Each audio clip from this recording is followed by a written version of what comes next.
let me tell you guys, after 4 years of Merrick Garland's DOJ's aggressive targeting of law-abiding citizens, Pam Bondi, she's a breath of fresh air. I still remember the things that Garland did, suing Texas for protecting its citizens from illegal immigrants, prosecuting peaceful protesters who prayed outside the abortion clinics, or even sending the FBI to investigate parents who spoke out at school board meetings and Catholics who attend the Latin Mass. Instead of all that, Pam Bondi's first major legal action as Attorney General, it's an effort to force the state of New York to comply with existing federal immigration law. It was pretty symbolic how Pam Bondi herself personally removed the photographs of former President Joe Biden, former Vice President Kamala Harris, and former Attorney General Merrick Garland at the DOJ this week. Now, with that being said, she promised to wipe away the legacy of her predecessors on a number of fronts and to restore the independence of the DOJ, not like how the Biden administration used it. So really, they're bringing the department back to its roots. Pam Bondi has pledged to focus the department on its core mission of keeping Americans safe and vigorously prosecuting criminals, and that includes getting back to the basics: gangs, drugs, terrorist cartels, our borders, and our foreign adversaries. And already she's proven to be a woman of her word with this lawsuit against New York. So what do you guys think? Drop a quick yes in the comments down below. Hit the like button if I'm making sense to you guys. And while you're at it, don't forget to subscribe to the channel. Appreciate you guys. But let's continue on. Now pay attention, guys. Democrats, you have been put on notice. I mean, somebody's got to go to jail here, right? Because so far, no Democrat activist, judge, or corrupt official has gone to jail yet. But once that happens, the rest of them could fall in line, because right now these people are feeling pretty untouchable. I mean, just look at AOC, for example. The squad congresswoman is actually coaching illegal immigrants on how to avoid the law. That's why Border Czar Tom Homan is suggesting an investigation. So here's a clip. Watch. Tom, you got AOC out there, Alexandria Ocasio-Cortez, congresswoman, putting out a webinar, doing a webinar to help illegals avoid, I guess, apprehension, giving tips about how to continue to remain in the country and ultimately game the system. And I sent an email today to the Deputy Attorney General. At what level is that impediment? Is that impediment? I'm not an attorney, I'm not a prosecutor. Is that impediment? Is that impeding our law enforcement efforts? If so, what are we going to do about it? Is she crossing the line? So I'm working with the Department of Justice and finding out where is that line that they cross. So maybe AOC is going to be in trouble now, but I need the AOG to opine on that. But because there's impediment is impediment, in my opinion. I'm not a prosecutor, but we need some further guidance on that. But again, if we have to take every federal dollar out of the city, we'll do it. I mean, we're done. This is about public safety. This is about community safety. Knowingly releasing a public safety back in the public is just stupid. You're putting the public at great risk. You're putting our officers at great risk. You're even putting the illegal alien at great risk, because anything can happen on arrest on the street. So we just want to make common sense. In sanctuary cities, they want to step aside. Step aside. We're coming. We're going to do it for you. If you don't want to make your community safer, President Trump's going to. So yeah, now Tom Homan is in contact with the Department of Justice. Yes, Pam Bondi's DOJ, to determine whether Alexandria Ocasio-Cortez move instituted or constituted what they're calling an illegal impediment to the Trump administration's deportation effort. In short, Acting Deputy Attorney General Emil Bove will investigate whether the New York lawmakers' efforts crossed the line here. Now, as Tom Homan put it, maybe AOC is going to be in a lot of trouble now. Now, of course, the Congresswoman couldn't help but to respond. You know how the guilty do. They tend to not be able to keep their mouth shut. She said, maybe Tom Homan can learn to read. The Constitution would be a good place to start. Now, I wouldn't know about that, but I definitely feel like aiding and abetting criminal illegal immigrants has got to be breaking some sort of law, right? But Tom Homan's ICE is not letting AOC interfere with their job. Nope. The agency has already carried out several operations in Ocasio-Cortez's city. They've arrested over 100 people, including a January 28th initiative that targeted 39 people for removal from the U.S. that had Anderson Zambrano Pacheco, a suspected ringleader of the Tren de Aragua Venezuelan gang and an alleged MS-13 gang member, among the detainees. So yeah, I consider that as AOC getting put on notice. Now, speaking of notices, President Trump and Elon Musk, they're cracking down on federal bureaucracy as well as thousands of people getting fired at multiple government agencies. The Department of Veteran Affairs let go more than 1,000 employees who were in their probationary period, while the U.S. Forest Service was set to fire more than 3,000. Termination emails have been flying across the government. Now, from what I heard, it's mostly recently hired employees still on probation at agencies such as the Department of Education, the Small Business Administration, the Consumer Financial Protection Bureau, and the Government Services Administration, which manages federal buildings. Elon Musk aides also arrived for the first time at the IRS and U.S. embassies. They were told to prepare for staff cuts. Now, as President Trump explained, the federal government is too bloated and that too much money is lost to waste and fraud. I mean, it's true if you think about it. I mean, just look at our money. The federal government has some $36 trillion in debt and ran a $1.8 trillion deficit last year.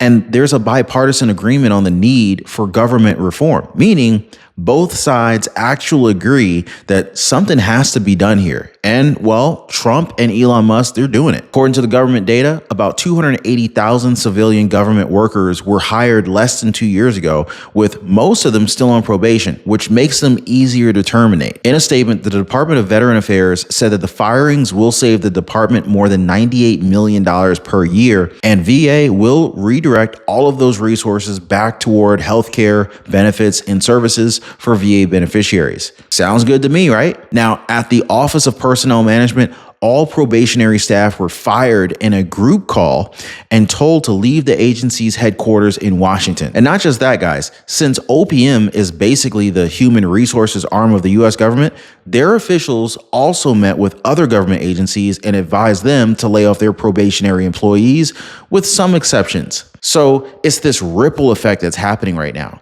Some states are even firing back. A group of 14 states filed a federal lawsuit in Washington alleging that Trump appointed Elon Musk illegally, giving him unchecked legal authority without authorization from Congress. But the firings continue. The letter to the probationary firees at the Small Business Administration said the agency finds that they're not fit for continued employment because their ability, knowledge, and skills do not fit current needs, and their performance has not been adequate to further justify employment with the agency. Letters to at least 160 recent hires at the Department of Education told them that their continued employment would not be in the public interest. And remember, guys, Trump is promising to close the Department of Education altogether. As the Office of Personnel Management explained it, the Trump administration is encouraging agencies to use the probationary period as it was intended, as a continuation of the job application process, not an entitlement for permanent employment. Plus, about 75,000 workers have signed up for the Trump buyout already. That's equal to 3% of the civilian workforce. In short, they're chipping away at Trump's task for Elon Musk and his team at Doge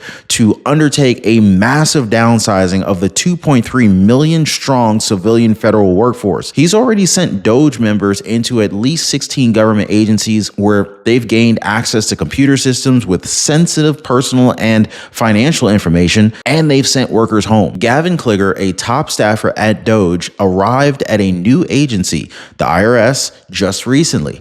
And this is pretty interesting because the agency has been a long-time target of Republicans who claim that the Biden administration weaponized the agency to target small businesses and middle-class Americans with unnecessary audits. So yeah, they are definitely getting the job done, guys. I just hope nobody innocent gets accidentally fired here. That's all. You know what I mean? Drop a quick comment down below. Let me know what your thoughts are on this. Also, some suggested videos are going to be popping up in a second. Check those out. Appreciate y'all hitting the like button. Thank you for subscribing and sharing the video. We'll see you next time. Pam Bondi, our new attorney general, is wasting no time to make her mark, you guys. Just a week on the job, and she's already launched a massive lawsuit against the state of New York, Governor Kathy Hochul, and Attorney General Letitia James for what she said was prioritizing illegal aliens over American citizens. And not just them. New York Congresswoman and squad member Alexandria Ocasio-Cortez could be next, as Border Czar Tom Homan just suggested an investigation for her latest effort to oppose deportation of illegal immigrants. You see, Alexandria Ocasio-Cortez's office hosted a live webinar on her Facebook page outlining resistance tactics illegal immigrants could add to their arsenal if targeted by U.S. immigration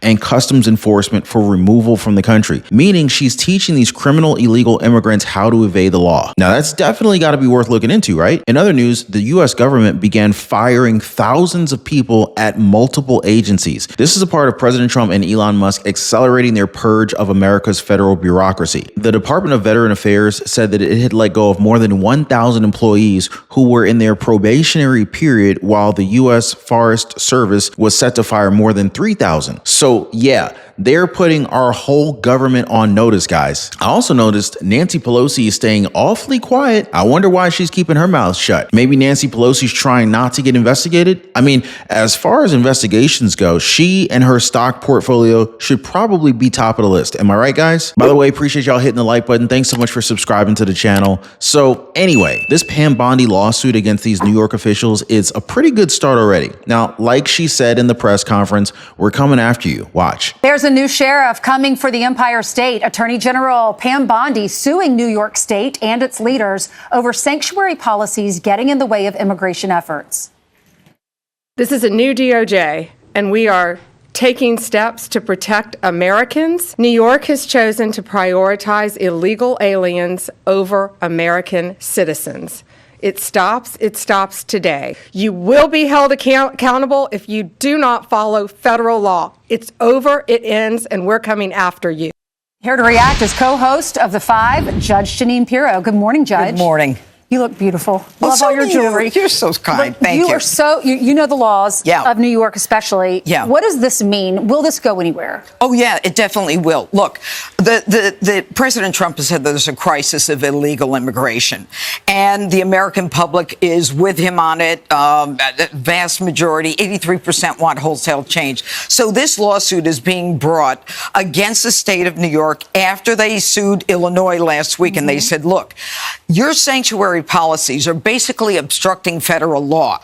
There is something called the Supremacy Clause, and that preempts any of your state laws. So what are we talking about? Specifically in 2019, New York passed a green light law, which basically said, you know what? Any illegal who wants a driver's license, we're going to give you a driver's license. The problem with that is that they are refusing to give any information from that license, whether it's an identification, whether it's an address, whether it's vehicle registration.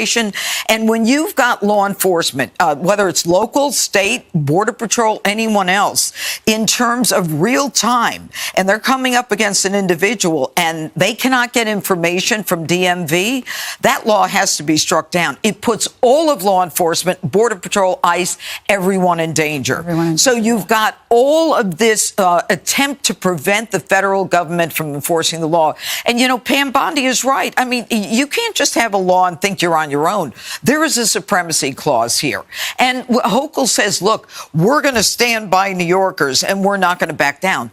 They're illegal immigrants, Governor, and it's reflected not just in terms of law enforcement, but in terms of the money. There's the economy issue. There's the clawback of the FEMA, the federal funds. This is out of control, and Donald Trump is saying, no more.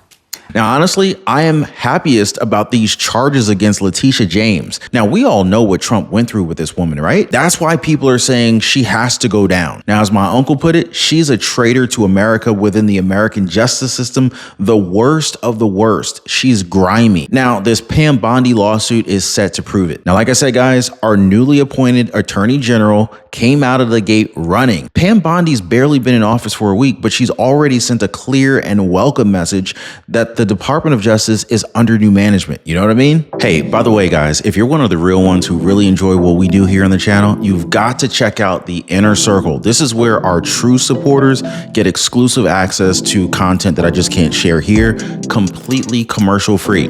It's also the best way to keep this channel going strong. So if you want to be a part of something special, join us over there. Links in the description or in the pinned comment down below. So let's get into this lawsuit just a little bit here because, see, it targets a number of New York laws that have inhibited immigration enforcement. There's the green light law, which grants driver's licenses to illegal immigrants and prohibits federal law enforcement, including immigration enforcement, from accessing the state driver's license information. New York even has a law that requires state officials to inform illegal immigrants if federal officials inquire about them, among other things. Well, Pam Bondi, she's taken them down. Like she said in the press conference, New York has chosen to prioritize illegal aliens over American citizens. This is a new DOJ. It stops today. In short, this is Pam Bondi making her mark and showing these sanctuary cities that there's a new sheriff in town. It's a pretty strong statement if you think about it. They're saying that the Justice Department has a zero-tolerance policy for states that defy the rule of law and endanger the public by allowing criminal illegal immigrants to roam free. And yeah,